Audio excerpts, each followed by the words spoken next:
A couple of lessons back when we were formatting text, we touched on alignment. So text can be left aligned, centered, right aligned. It could also use full alignment if you wanted to. What we're going to do in this section is we're going to look at aligning text, but also lining text up with other text on a slide. So here we're working on introducing ECP5D from the previous lesson, but if you're jumping to this lesson, go to your Office button, click Open, and you can go to your Lesson 5 folder of your exercise files to open Introducing ECP5E.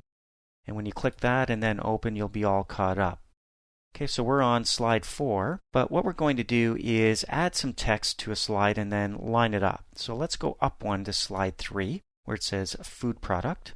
And down below, we're going to add some text. We're going to work with the alignment of that text, but we're also going to line it up with the text above. So again, to insert text, we go to the Insert tab.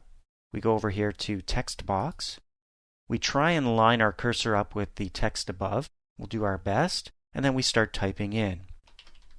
I'm going to type an introduction to what we offer. I'm also going to change the size of this text. I'm just going to click on the border, and I'm going to bump it up.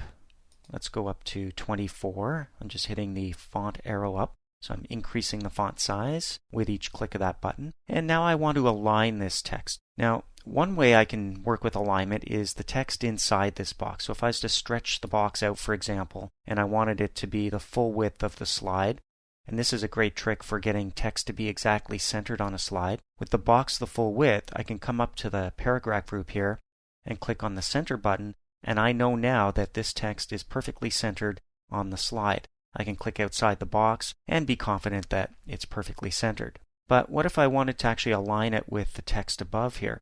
Well, that's a little bit different. So I'll click inside. I'm going to change the border back a little bit. It doesn't need to be so big. I'm going to align my text inside the box, left aligned. So we'll click up here in the paragraph group on the left alignment button. And now I'm going to drag this so that it lines up with the box above. I can put it right here inside the box so the borders are lining up. And then a neat little trick is to use your keyboard to move the box down. That way it won't get moved left or right if you're trying to use your mouse. So it's perfectly lined up with the text above. I click outside the box, and there we go. There's our finished product. So that covers aligning text. Next, we're going to get into this a little more as we work with bullets and numbering.